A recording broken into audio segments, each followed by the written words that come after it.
qu'on se rapproche, je lui ai dit mes peurs. Et je lui ai dit ce qui s'était passé. Et c'était une double trahison.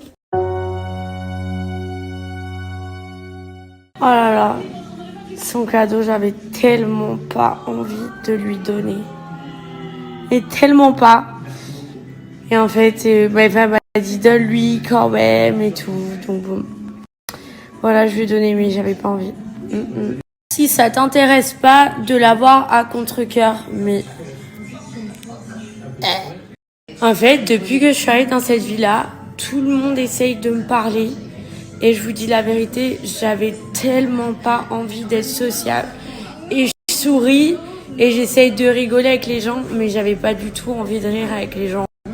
J'avais qu'une envie, en fait, c'était de partir. Sauf qu'à chaque fois que je partais, normal, on m'empêchait de partir. Donc voilà. C'est pour ça qu'à chaque fois, je dis je pars, je reviens, je pars, je reviens. En fait, quand on est dans une maison comme ça, enfermée, eh bien, on est obligé de se confronter à nos problèmes. Et c'est ça qui est compliqué parce que en plus, il y a plein de gens qui viennent et qui mettent leur avis et tout. Donc, c'est vraiment compliqué. C'est pour ça que d'ailleurs, faire une aventure, c'est une expérience qui est unique et que on trouvera pas ailleurs. Hein, parce que dans la vie, en règle générale, si jamais on te la met à l'envers, c'est basta, ciao, et puis tu bloques la personne, et puis elle peut pas te parler, elle peut pas te contacter, voilà. Là, non. Là, tu peux pas bloquer la personne parce qu'elle est sous le même toit et qu'on te laisse pas partir de ce toit. Alors le mec il me fait trop rire, c'est plus possible pour lui de courir après moi comme ça. Alors redescends, ça fait combien de temps déjà que je suis revenue? Et le mec il est complètement malade. Quand même Paga, franchement. Le mec, il en peut déjà plus de me courir après alors que ça fait tellement peu de temps que je suis arrivée. Je trouve ça juste... Quand tu vois le truc d'un point de vue externe, tu te dis mais c'est juste incroyable. C'est comme l'autre, il se sépare de Océane, ils sont déjà en train de voir pour qu'il y ait un autre couple. C'est n'importe quoi. Bon, comme apparemment, même au niveau des couples, ils passent tous du coq à l'âne dans cette maison, ça m'étonne pas que l'autre, au bout de je sais pas combien de temps, il est déjà fatigué de courir en fait. Pardonne, mais je t'attendrai, le temps ne me fait pas peur. Je t'aime, la future femme de mes enfants, signé ton Paga. C'est passé tellement de choses depuis. J'aimerais tellement pouvoir vous raconter. C'est un truc de ouf. Il y a des choses qui m'avaient déjà dit avant, puis il y a des choses qui m'avaient pas... En fait, Paga, faut savoir que depuis que je suis arrivée dans la maison, à part m'écrire une lettre et se plaindre et faire le pauvre malheureux auprès de ses amis, il avait rien fait. Mais par contre, pour aller draguer une autre fille, tout le temps, il faisait 40 000 actions. Et moi, je comprenais pas. Je me dis, mais attends, lui, il me dit, t'es la femme de ma vie, mais il me fait rien à part m'écrire une lettre. Et par contre, une nana dont soi-disant il en a rien à faire, il est parti lui faire des petits déj, des dauphins, des machins, des bidules. Voilà, c'est Paga et son illogisme. C'est dur parce qu'en fait, j'avais pas du tout envie de le... Elle est con. C'était juste cette lune sur la tête. C'est con, mais j'avais vraiment... En fait, j'avais pas envie de lâcher le morceau parce que ce qu'il a fait, c'est grave. Et en fait, vous voyez que des épisodes et que vous êtes que d'un point de vue externe, mais la tromperie, c'est grave. La tromperie, ça fait mal. Et on peut pas, comme ça, avec une belle lettre et même un petit déj ou un truc comme ça, pardonner, ça prend du temps. C'est normal. Là, c'est une aventure. Puis en plus, moi, j'ai l'impression qu'il fait un petit peu les choses pour l'aventure, pour faire le beau, pour bien se faire voir. Parce que voilà, c'est quand même une aventure à la télé. Donc on n'a pas confiance, tout simplement. Je suis dure avec lui. Hein. Je suis très dure. Mais En fait, ça paraît dur à la télé parce que c'est que des épisodes, mais c'est totalement normal. Je pense qu'on n'a jamais été confronté à rester enfermé avec la personne qui nous a trompés. Et c'est pour ça qu'on n'est jamais aussi dur avec quelqu'un quand il nous a trompés, mais quand on est tout le temps avec la personne, du coup, on est hyper dur parce qu'on a hyper mal et que là, j'avais pas le choix que d'exprimer ma souffrance avec lui et de faire avec lui. Je sais qu'il y a pas mal de personnes qui auraient voulu me voir avoir une réaction de femme forte et qui claque la porte et puis qui se casse. Voilà, il m'a trompée, je me casse. Mais l'amour, ça a fait faire des choses qu'on n'aurait jamais pensé faire.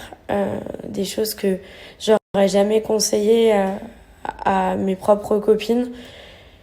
Parce que voilà, on aime et on veut pas partir, on veut pas s'éloigner de la personne physiquement parce que s'éloigner de la personne physiquement, c'est admettre que ça y est, c'est fini, que la relation est terminée et j'arrivais pas parce qu'il y avait de l'amour et quand il y a de l'amour, on peut pas s'en empêcher. Et moi, j'avais jamais vécu une tromperie avant.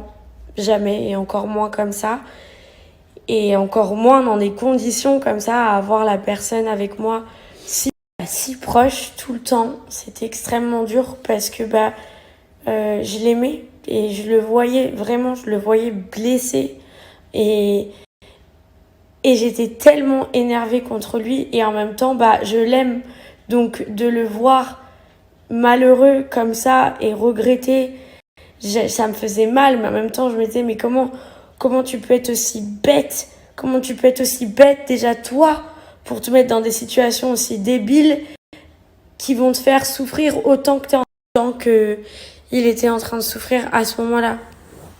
Voilà. En tout cas, je sais pas si à ce moment-là j'ai pris les bonnes décisions, mais j'ai écouté mon cœur. C'était vraiment pas facile avec les circonstances dans lesquelles j'étais, c'est-à-dire être enfermée dans la maison avec lui. Ça m'a fait être très dure, très méchante. Après, on voit pas tout. Ce qu'il y a aussi, on dort, les caméras sont pas avec nous H24. Mais j'étais dure parce que j'avais très très très très mal. Parce que Paga et moi, c'était pas juste une histoire comme ça, même avant. Je connaissais toute sa famille. Il avait pris le soin de me dire que j'étais déjà la femme de sa vie et tout. Moi, ça faisait 6 mois avant de le rencontrer que j'étais célibataire, à part John, que j'avais embrassé, smacké 2 fois dans une aventure. On s'était quitté juste après l'aventure.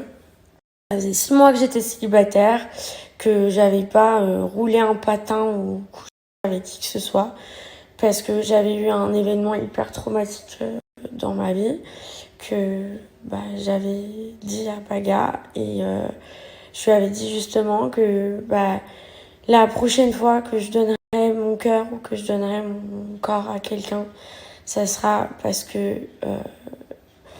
je sentirais que c'est l'homme de ma vie et que c'est pour ça que... Mais voilà, avant qu'on se rapproche, je lui ai dit mes peurs et je lui ai dit ce qui s'était passé et c'était une double trahison. C'est pour ça que ça a été extrêmement dur pour moi et que ça m'a fait beaucoup de mal. Parce que pendant 6 mois, ça a été genre le néant total dans ma vie à cause de ce qui m'est arrivé et que Paga, il le savait et que il m'a vraiment, vraiment extrêmement déçue. Je suis en train de regarder la fin de l'épisode d'hier parce que j'avais pas bien vu hier, notamment le moment où je déchire la lettre et Paga dit ouais mais moi je viens de me réveiller et puis j'essaye de me faire beau. Alors Paga il est pas marseillais pour rien, je vous le dis, ça fait pas du tout, mais alors du tout une demi-heure qu'il est réveillé. Il était genre 11h30 ou midi et il était réveillé depuis 9h du matin, le mec. Mais je vous le dis, il est pas marseillais pour rien. Hier dans mon snap, parce que dans mon snap je suis beaucoup plus détaillée. En fait, moi avant de rencontrer Paga, vous savez que j'avais juste eu Jonathan dans ma vie et je l'avais eu uniquement pendant l'aventure parce qu'on s'est quitté le lendemain en fait de l'aventure.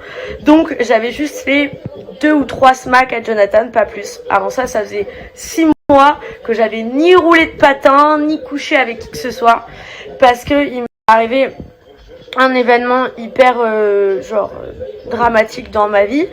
Et donc du coup, je m'étais promis que le prochain homme que j'aurai dans ma vie, ça sera, si je donnerai mon cœur et mon corps, ça sera l'homme de ma vie.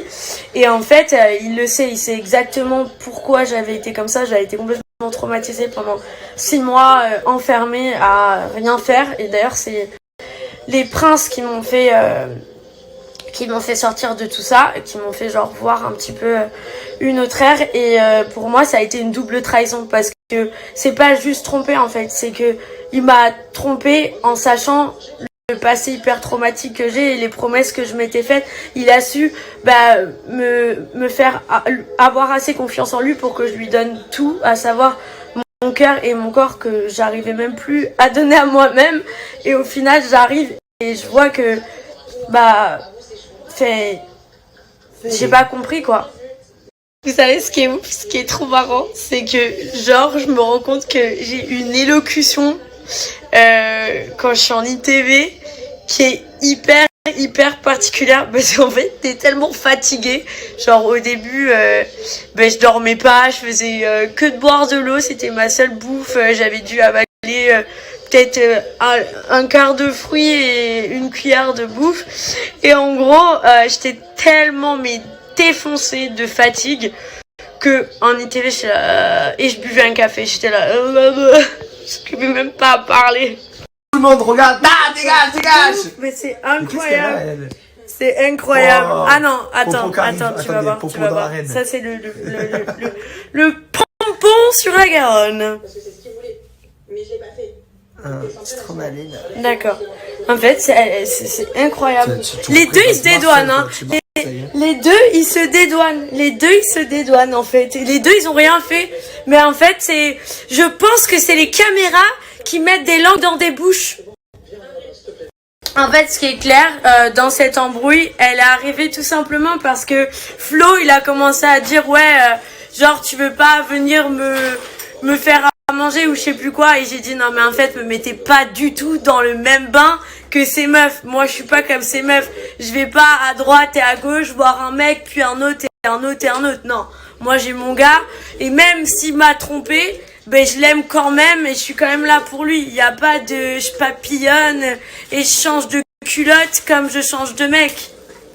Là, la scène avec Paga, elle était hyper émouvante pour moi à la voir parce que je sais qu'à ce moment-là, j'étais vraiment dans le mal parce que vivre en communauté quand en gros t'as été humilié en fait dès le départ comme ça en arrivant dans la communauté, c'est hyper compliqué.